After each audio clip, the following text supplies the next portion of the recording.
नमस्कार साथियों, आप सभी का बहुत बहुत स्वागत है हमारे इस YouTube चैनल पर जिसका नाम है SK दुबे सॉन्ग। दोस्तों, सबसे पहले आप यदि इस हमारे चैनल में नए हैं तो हमारे इस चैनल को सब्सक्राइब जरूर करें। और आज हम बात करने वाले हैं बीएड वर्सेस डीएलएड मामला। जैसा कि आप सभी लोग जानते हैं, एक ज्वलंत मुद्दा है और काफ़ी लंबे अरसे से डीएड वर्सेस बीएड जो विवाद है वो विभिन्न हाई कोर्ट से होता हुआ एक बार फिर से सुप्रीम कोर्ट जा पहुंचा है। दोस्तों, सबसे पहले मैं आपको बता दूं कि मध्य प्रदेश के जो हमारे डीएलएड साथी हैं उनको एक महत्वपूर्ण सूचना इस वीडियो के शुरुआत में ही मैं देना चाहता हूं, लेकिन इस वीडियो को पूरा बहुत जरूर करें क्योंकि बहुत ही महत्वपूर्ण बातें हम इस वीडियो में रखने वाले हैं। तो मध्य प्रदेश के जो हमारे डीएलएड साथी हैं उन सभी को मैं बता दूं कि Madhya Pradesh DElEd core committee की तरफ से इंटरविनर बनने का जो प्रोग्राम है पिछले 2 दिनों से चल रहा है और आज 18 मार्च है और आज ये अंतिम डेट है। शाम 6 बजे तक आप यदि इंटरविनर बनना चाहते हैं सुप्रीम कोर्ट के लिए तो आप मध्य प्रदेश कोर कमेटी से संपर्क कर सकते हैं। कुछ महत्वपूर्ण बातें मैं आप लोगों को बता दूं। इंटरविनर बनने के लिए सुप्रीम कोर्ट की जो 5,000 फीस है उसके साथ आपको कुछ डॉक्यूमेंट्स भी देने होंगे।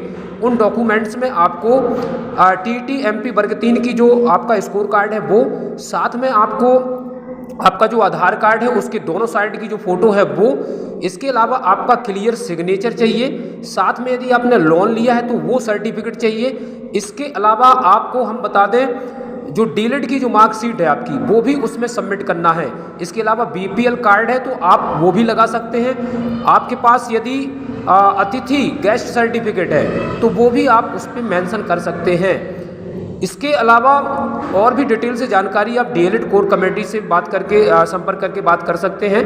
तो आज ये अंतिम डेट है और शाम के 6 बजे तक आप ज़्यादा से ज़्यादा लोग इंटरविनर बने ताकि सुप्रीम कोर्ट में जब सुनवाई हो तो आप लोगों को कुछ ना कुछ लाभ वहाँ पर मिल सके।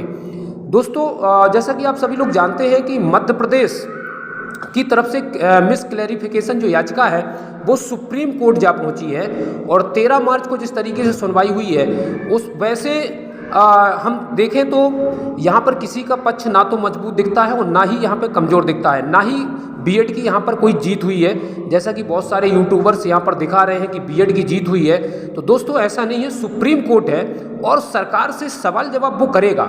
तो उस दिन जो 23 मार्च को सुनवाई हुई थी वहाँ पर सरकार से 2 बातें यहाँ पर सुप्रीम कोर्ट ने पूछी हैं।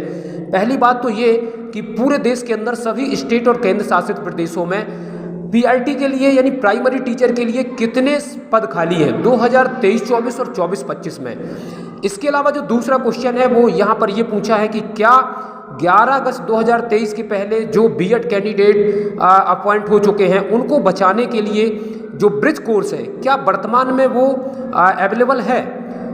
तो आप सभी लोग जानते हैं कि एनसीटी के द्वारा कोई भी अप्रूवल संस्था नहीं बनाई गई, ना ही कोई ब्रिज कोर्स अभी तक बनाया गया है अकॉर्डिंग टू 2018 गजट।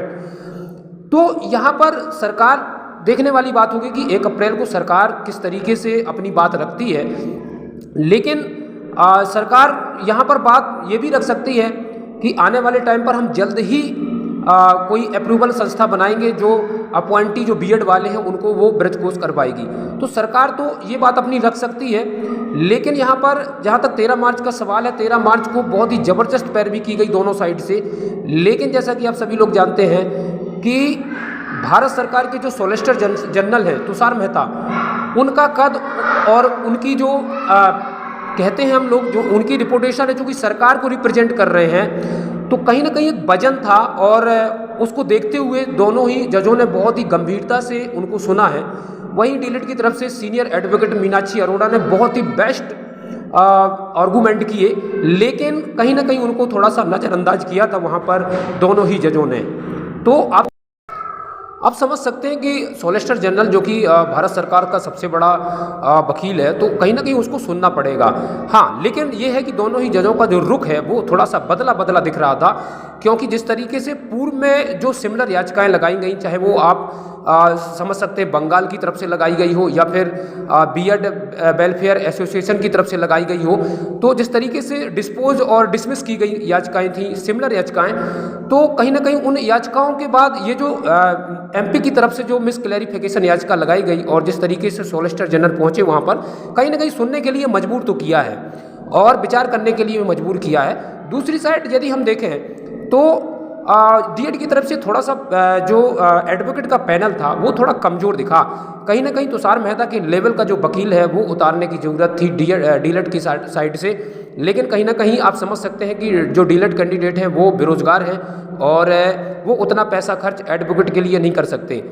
लेकिन ये करना होगा यदि आपको केस जीतना है, क्योंकि आप समझ सकते हैं यदि इस बार ब्रिज कोर्स के साथ बीएड अंदर हो गया तो कहीं ना कहीं जो फ्रेश रिक्वायरमेंट है उसमें भी बीएड शामिल होगा और फ्रेश रिक्वायरमेंट के लिए बीएड के जो कैंडिडेट हैं वो दावा दोबारा से कर सकते हैं। तो एक ये खतरे की घंटी हो सकती है डीएलएड के लिए, क्योंकि वापस यदि ब्रिज कोर्स के साथ बीएड आ गया तो फिर आप कुछ नहीं कर सकते हैं। तो एक मजबूत पैनल उतारने की ज़रूरत है जो कि 1 अप्रैल को बहुत ही ज़बरदस्त सुनवाई होने वाली है और मुझे लगता है कि ये फाइनल सुनवाई होगी। यहाँ पर दोनों तरफ से पूरी ताकत लगाने की कोशिश की जाएगी। तो वहीं आप समझ सकते हैं कि किस तरीके से तुषार मेहता के लेवल का वकील उतारना होगा डीएलएड वालों को। और कपिल सिब्बल एक बड़ा चेहरा है, जैसा कि आप समझ सकते हैं। देवेश शर्मा का जो केस लगा था उसमें कपिल सिब्बल ने 1 घंटे में ही पूरे केस का रुख बदल दिया था। तो कपिल सिब्बल एक बड़ा ऑप्शन हो सकता है डीएलएड की तरफ से, लेकिन उनको हायर करना आसान नहीं है। बहुत ही काफ़ी ज़्यादा फीस है उनकी और उस फीस को देना थोड़ा मुश्किल है। लेकिन यदि आप चाहते हैं, जॉब चाहते हैं और अपना अधिकार चाहते हैं तो आप लोगों को ज़रूर आगे आना होगा और उसके लिए मध्य प्रदेश कोर कमेटी लगातार प्रयास कर रही है। इसके अलावा और भी स्टेट के जो लोग हैं वो लगातार, आप लोग भी इस डिसीजन से प्रभावित होंगे, चाहे मैं वेस्ट बंगाल की बात करूं या 6 फेज बिहार की बात करूं या फिर उत्तराखंड की बात करूं, ये छत्तीसगढ़ की बात करूं, तो सभी जो आउटकम भर्तियां थी, सब्जेक्ट टू आउटकम भर्तियां थी, वो सभी प्रभावित होंगी।